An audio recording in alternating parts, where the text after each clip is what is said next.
Namaste. I'm going to continue with this incredible book and chapter 9 and this part 2. I'm going to just back up a little bit.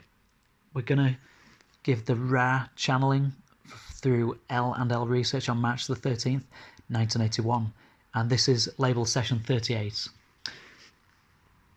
Questioner, could you please tell me how each of the rays, red through violet, would appear in a perfectly balanced and undistorted entity?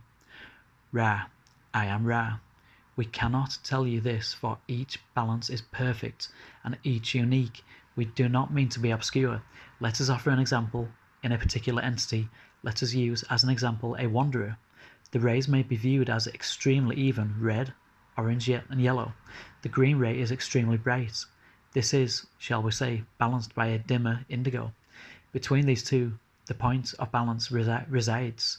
The blue ray of the communicator sparkling in strength above the ordinary. In the violet ray, we see this unique spectrograph, if you will, and at the same time the pure violet surrounding the whole, this in turn surrounded by that which mixes the red and violet ray, indicating the integration of mind, body and spirit. This surrounded in turn by the vibratory pattern of this entity's true density. This description may be seen to be both unbalanced and in perfect balance. See, this is the paradox. The latter understanding is extremely helpful in dealing with other selves. The ability to feel blockages is useful only to the healer. There is not properly a tiny fraction of judgment when viewing a balance in colour. Of course, when we see many of the energy plexi weakened and blocked, we may understand that an entity has not yet grasped the baton and begun the race. However, the potentials are always there. All the rays fully balanced are there in waiting to be activated. The violet ray is basically a readout of our entire energy body. More than anything we do or say, it is an accurate and unbiased report on our present vibrational situation. So yeah, the violet ray is basically a readout of your entire energy body in totality, to basically read your light quotient. Okay, if you have gone to your home improvement centre to duplicate a paint colour, you have seen the clerk take your sample and have an instrument read it. The instrument reads what colours are in the sample of paints and what proportions of each colour are within the sample. It prints out a report giving the formula for reproducing the sample colour. The clerk puts a supply of all the colours on the report into a machine and sets the machine according to the ratios in the report. The machine measures out the colours into a paint can. When the can is filled and shaken up so that the colours are blended, your colour sample is reproduced. In a similar way, our violet rays give us a report identifying who we are in terms of the colour values of the chakras of our energy bodies. The Confederation tells us that they do not need to know our names since they can read our violet rays spectrographs. They say that this is a far more accurate way of identifying us than using our names. Perhaps other people may have the same name as we, but our violet ray readout is unique. Each of our violet rays is different, the Confederation says, and yet each one is perfect for us. We can use the violet ray for protection and for work in consciousness as we access the gateway to intelligent infinity, but we cannot do anything to or with the violet ray chakra itself. It is as it is an up to the minute report on who we are. It is our metaphysical ID. The Ra group puts this in this way. The energy ingress ends with indigo. The violet ray is a thermometer or indicator of the whole. That's Ra channeled through L&L research on May the 29th, 1981, session 54. The violet ray is located just above the crown of the head. Its shape is the 1,000-petal lotus, which yogis call Sasharana. I'm going to have to try and pronounce this. Sasharana. I think that's correct. Sasha. I'm going to have to turn the light on. Sasha Sarana. They echo the Confederation in their belief that this ray is the center of contact with the Creator. The violet ray is the most fixed of the chakras. The Ra group says it is the sum of the mind-body-spirit complex's distortion totality. As we penetrate the chakra, we enter that area which opens to us the sacred nature of even the most ordinary and everyday things and actions. Balancing the chakra rays. This is Ra, channeled through L&L Research on March the 20th, 1981. Labeled Session 41. Ra states, each energy center has a wide range of rotational speed, or, as you may see it more clearly, in relation to color, brilliance. The more strongly the will of the entity concentrates upon and refines or purifies each energy center, the more brilliant or rotationally active each energy center will be. It is not necessary for the energy centers to be activated in order in the case of the self-aware entity. Thusly, entities may have extremely brilliant energy centers whilst being quite unbalanced in their violet ray aspect due to lack of attention paid to the totality of experience of the entity. The key to balance may then be seen in the unstudied, spontaneous, and honest response of entities towards experience, thus using experience to be the utmost, then applying the balance exercises and achieving the proper attitude for the most purified spectrum of energy center manifestation in violet ray.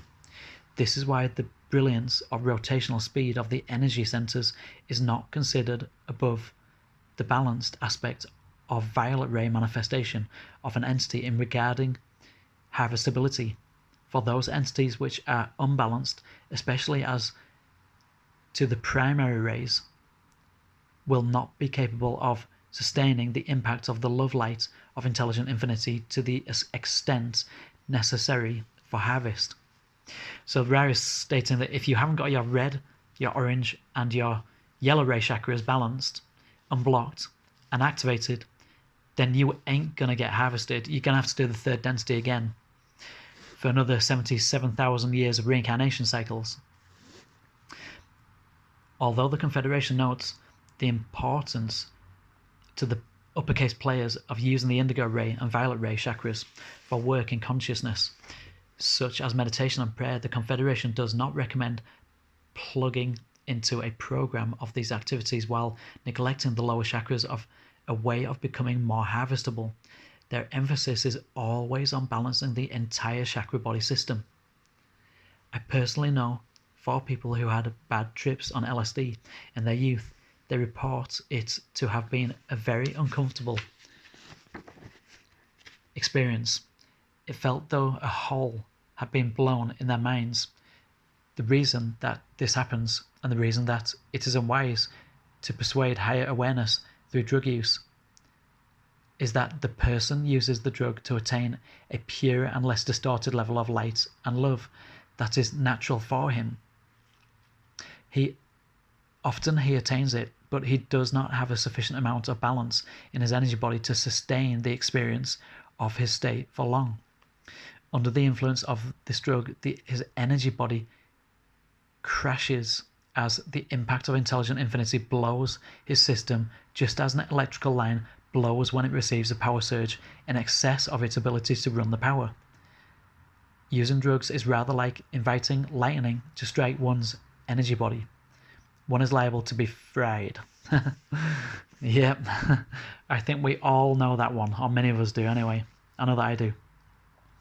The Confederation recommends a safe way to work on balancing the chakras and becoming sturdy and stable enough to open and use the indigo ray and run higher currents.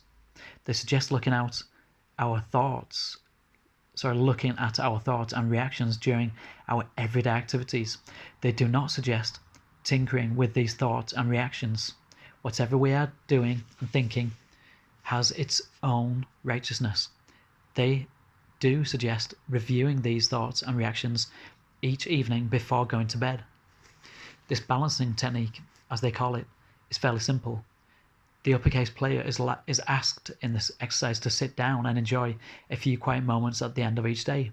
During this time, the uppercase player thinks back over the day's activities. What thoughts has he had? What issues arose? Did he get angry? Was he very happy? As he looks over each distortion, for that is what the Confederation calls all of our thoughts and feelings, he asks himself if that was a balanced thought or feeling in terms of allowing him to remain within his open heart. If any catalyst has caused a distortion which closes his heart, even momentarily, the Confederation suggests working with that catalyst to reopen the heart and to rebalance the system in the following way. Number 1. First, the uppercase player remembers each experience in its original distorted form. Even he emphasizes or revs up the reaction or emotion which he has experienced, so he can experience the feelings again very clearly and consciously. Number 2. Then he asks himself what the opposite of this feeling is. He allows himself to become as overwhelmed with the experience of his opposite feeling as he was with the original feeling. For instance, if he felt dislike, he first accentuates the feeling of dislike by recalling the episode which caused him to feel that emotion. He then invokes the feeling of love, which is the opposite of dislike, and lets it sweep over him. What a beautiful exercise to do. We could all try this. This exercise is intended to balance the uppercase player's original distortion as he re-experiences it and then experiences its opposite dynamic. Generally, this exercise lifts the heavy weight of the original emotion and places it in context with the whole range of emotions and thoughts. It places the uppercase player at some distance from the original reaction and enlarges his perspective, and it lets him know what his issues are. He gets to know himself better each time he does this. As he leaves the balance exercise, he will usually find that his heart has opened. The Confederation suggests valuing the chakra system in a holistic way. To their way of thinking, it is just as important to have a strong red ray as it is to have a strong green ray. It is just as important to have a strong orange ray as it is to have a strong blue ray. And it is just as important to have a strong yellow ray as it is to have a strong indigo ray. What the uppercase player is working towards is having a chakra system that is open and harmonious within its entire self, so that he can move up and down the chakra system from one chakra to another easily, as the occasion requires. So this is all about divine balance. Divine equilibrium. This is what we're trying to reach in 5D consciousness, or 4th and 5th densities. I take their advice seriously. When I channel, I ask for help in setting my energy body into a balanced configuration, which is like a safe setting one can choose when operating a program on the computer. I deliberately dim down the stronger chakras until I feel that the whole system is in balance and very stable. Then I ask for the highest and best contact I can carry with that safe setting. I have no desire to blow my system. Those of Quo say, it is impossible to do work in consciousness before you have begun to have a holistic view of your energy, valuing every aspect of your feelings. That you are attempting to do in opening the heart is to leap from the heart into the indigo ray, but simply to find yourself able to use the resources of the heart chakra, which make work in consciousness ever more possible. As the heart not only opens but is persuaded by the constant turning of the individual to stay open more and more, finally there is a habitual default setting to open the heart and dependence upon the concept of love and the need to be a part of the principle of love and light upon planet Earth.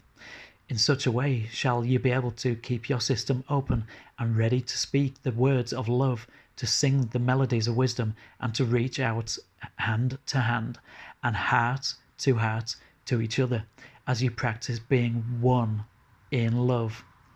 What a beautiful place to leave that with Quo. I love Quo's channelings, absolutely beautiful. Namaste.